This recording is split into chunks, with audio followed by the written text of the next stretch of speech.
what we do know from a really remarkable study called the Bucharest Early Intervention Study. This was a study of babies who were born in Romania who grew up in an institution. And this was a point in time in the history of that country where these institutions did not have a lot of resources and there was not a lot of interaction or enrichment experience for these children. And in that study, they created a high quality foster care system.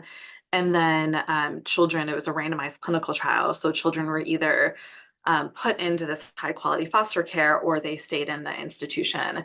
And you may have sort of a reaction to hearing that that study existed. And, we don't have the time to kind of go into the ethics of that study here. But what I will say is that that is probably one of the best studies that can depict the impact of growing up in a severely impoverished environment. And these children also suffered from malnutrition. So there were like huge impacts just on their growth.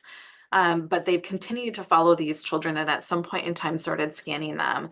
And they have shown that there are differences in both the structure and white matter, both the function and white matter of these children. So they're, even for the children that were not in the institution for as long, there are kind of long-term repercussions.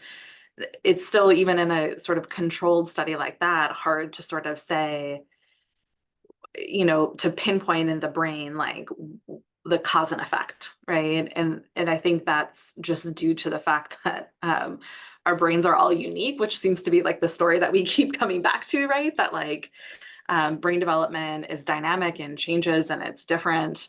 And also all of our brains are unique to us. So it's hard to say, it's not like a one-to-one, like you experience this and that you're going to get an input, you're going to experience some sort of input, and then it's going to be a predictable outcome.